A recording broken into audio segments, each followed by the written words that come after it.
You are an accomplished composer and guitarist and are best known for your innovative keyboard playing with Country Joe and the Fish. And you started your music career as a classically trained pianist.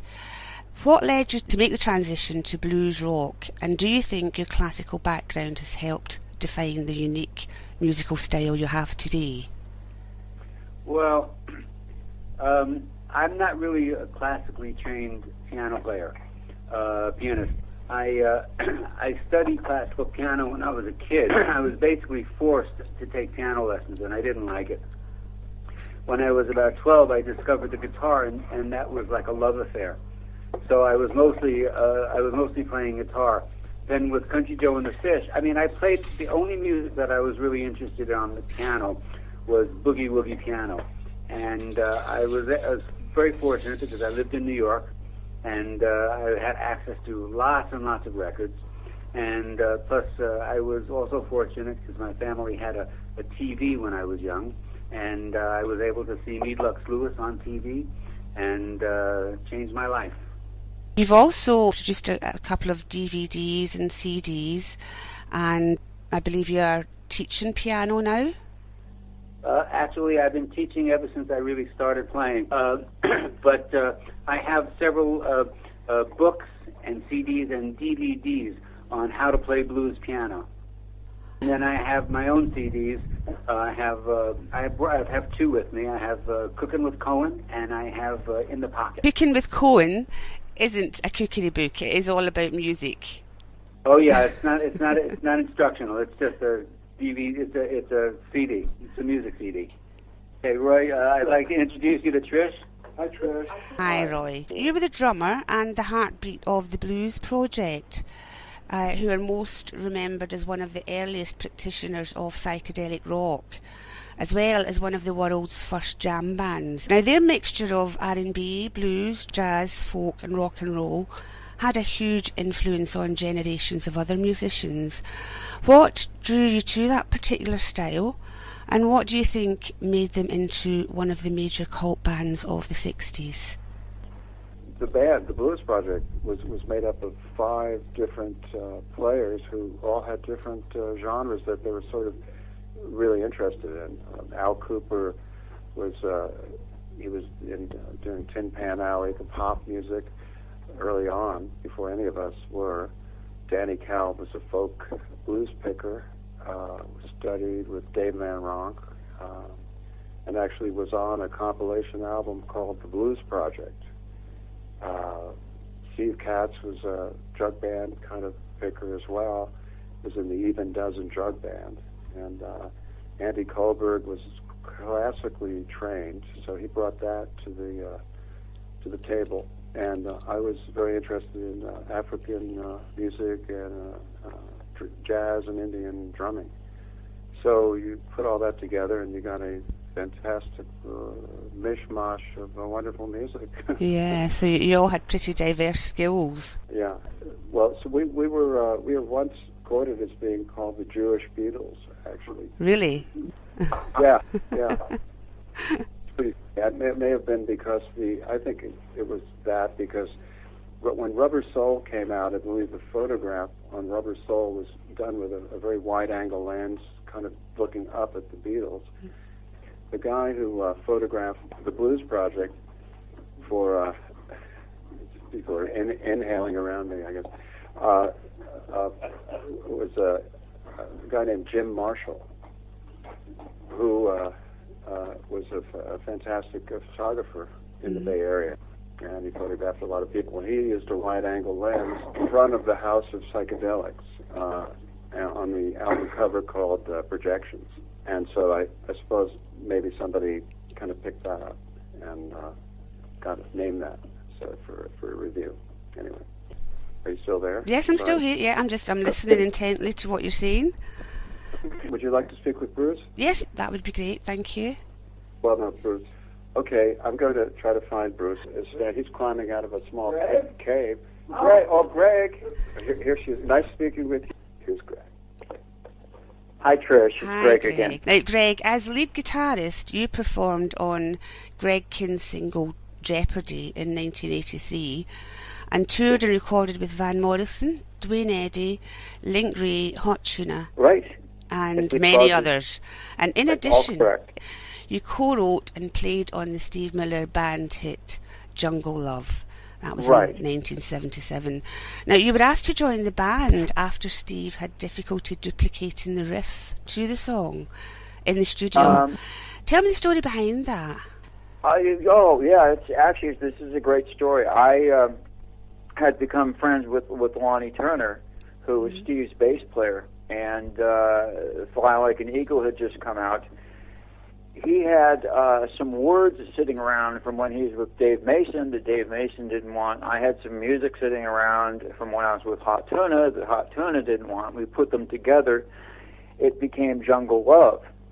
And he gave a tape to Steve, and Steve heard it, and he said, "Oh my God, this is terrific. Where can we find the guitar player?" And he said, "Well, he lives right up the street. He's about just a few minutes away." They gave me a call, and they said, "Can you come down to the studio?" And I said, "Why?" And they said, "Well, we're going to cut Jungle Love." So I was down there, and I was, one minute I was sitting on my couch watching soap operas, and a half hour later I'd cut a hit single. It was so it was one of those great rock and roll moments, especially for me in my bank account. I wrote the song in an open Delta blues tuning that Robert Johnson used, and Steve couldn't figure out what the hell was going on with the guitar part. So not only did he record the song, but he had to hire me. So it was a double whammy. And it's also used on Everybody Loves Raymond, I believe, as well. You've been doing your homework, Yes. Trish. Yes, it was actually used sort of as a secondary theme song on Everybody Loves Raymond, and I suddenly started getting these huge checks, and I've never seen the show, and I called up the office and said, "Where are these checks coming from?" They said, "Everybody Loves Raymond," and they've continued ever since because the show gets shown all over the world. That's right. So it's a win-win situation then, isn't it? Yeah, absolutely. For 30 minutes of work, that's great. Yes. If I could have a quick word with Bruce, and then if I could speak to you all. Thank you so much. Oh, thank you so much. Are you Scottish, by the way? I am Scottish, yes. Can you tell by the accent I'm Scottish? Well, so am I. I'm Douglas. Yeah, we can't talk about it on the phone, though. So I'm going to give you to Bruce. Okay. Thank you, Greg. Hello, Trish. Hello, Bruce. They did find you eventually. My name was Simpson Fraser Clan. Oh, right. And my name is Bruce, after all. So. Home, aren't I? Right, Bruce. Now, you were the bass player for Country Joe and the Fish during the era that produced the classic albums Electric Music for the Mind and Body, Feel Like I'm Fixing to Die, which is one of my favourite tracks, I must admit, and Together. And you're also founder member of the wonderful formerly Fat Harry, and played as a sideman with some of the best, including Pete Seeger, Roy Harper and Ralph McTell. However, your most enduring musical activity is as musical director of the San Francisco Mime Troupe, which you did for around about 35 years. Could you 32, 32 years. Yeah. Well, it was close. You are. Could you tell me about how you came to be involved with the San Francisco Mime Troupe? Well, yeah, I had moved to England for about 4 years. I was here from 68 to 72, staying out of the Army. Mm-hmm. And I went back, and it was a very political era. The Vietnam War went on to 75, and I began to do street theater when I went back to Berkeley in 72 with people, some of whose names you might know, but I'll go on, and I just kind of segued. I remember actually my epiphany came. I was playing a gig at the saloon in way West Berkeley called the Long Branch, and I realized the entire audience was stoned on Seconal and beer, and I really had no reason to be there. It was kind of a big waste of time, and so I went into theater. The Mime Troupe it isn't mime. It's vocal and musical, and radical political worker cooperative theater, which was actually quite good. We won a bunch of big awards and toured the world, went a lot of places. And I turned into a songwriter because I joined the troupe, and then they needed songs, and it looked like I better do them. So that was my real beginning as a songwriter. Right, it's been going on for a long time. 1959. 1959. And in the beatnik era. Right. The reason a lot of radical theaters came up in the States during the Vietnam War, and then they mostly went away because they were there because of the war, and we predated it. And I think that's one of the reasons we had kind of a longer perspective. The company still exists, so, yeah. Yeah, they're still going strong today. Yeah. So do you still do some work with them, or have you taken a back seat now? I left the company. I figured 32 years was long enough. Yeah, absolutely. Time no, to I still, retire. I'm a supporter, and I worked with them a couple of summers ago to write a few songs. But I served my time, so. Am I right in thinking one of the songs is on your new album, Well, Steeltown? Steeltown, Steeltown, yeah. And Troop Show. Yeah.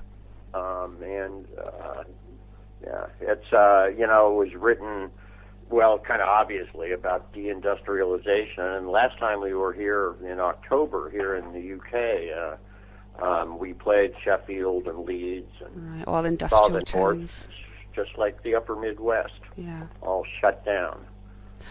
Yeah, unfortunately. Yes, indeed. And I lived here when, miners won strikes. Actually, I lived here when there were miners. Really? In the good old days. Yes, and ding dong, the witch is dead. Okay. Well, we won't go there. Well, sorry. I usually do things like that. Is this where I shout Brits out? Right. Thank you for that, Bruce. Now, I've got some more questions that I would just like to ask you all. Can you all hear me? Yeah, we can hear you. Collectively and singularly, you have played with some of the greatest music legends, living and dead. Who left the biggest impression on you and why? Wow, that's Professor Longhair.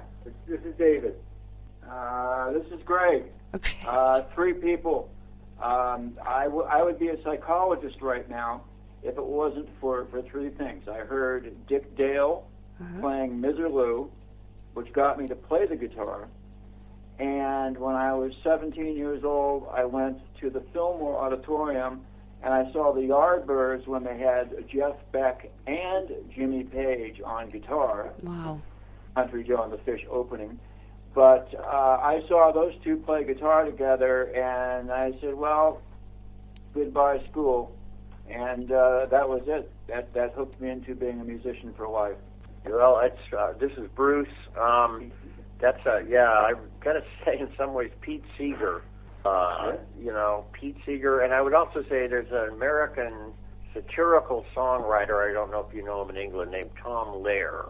I never saw him live. I did have the pleasure of playing with Pete Seeger a couple of times, which was kind of like playing with Jesus, except Jesus didn't play the banjo. Hey, Roy? As far as we know. So, I would say what really got me into music professionally was listening to the Nairobi Trio, who played with Ernie Kovacs, the really a very far-out TV personality in the United States. But seriously, I would say Elvin Jones, drummer, fabulous, wonderful drummer, really influenced me. And even more than that, at Monterey Pop Festival, I was standing next to Tim. He was the drummer with the early Steve Miller Band. Tim Davis. Yeah, Tim Davis. We were both standing right behind Al Jackson, who is the quintessential R&B drummer, really, ever, I think. And we watched Otis Redding and the Bar-Kays and Booker T, Duck Dunn, and Steve Cropper kick some butt. And that was it. I became a member of the choir. I just wanted to go down to Memphis and play all that kind of stuff. So that really excited me. Loved it. Love it to this day. Okay, got one more. Or another. You have another, sorry. No, I'm good. Okay, I'm good. Trish, this is Bruce again. Hi, I just Bruce. thought of bass playing things. It got me into playing bass. One was Joseph Spence, who's a Bahamian guitarist, who's just incredible, and his bass lines are incredible. And also Chris Hillman of the Byrds. Oh, yeah, the Birds were I must wonderful. say, was a big influence early on.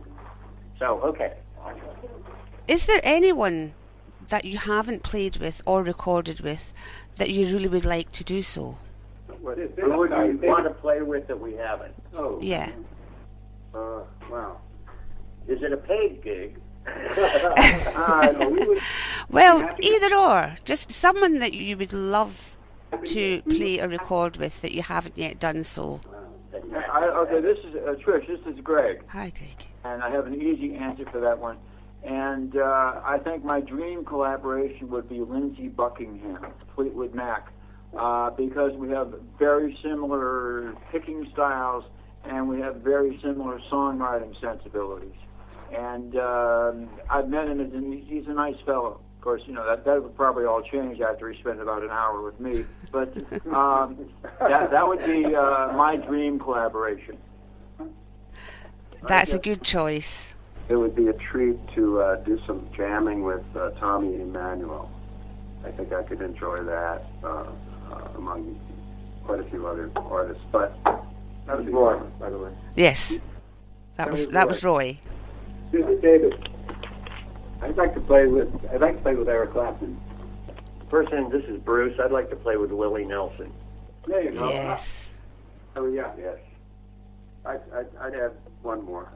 Who's the other? Yeah, Roy here. Lacey J. Dalton. Yeah, that's it.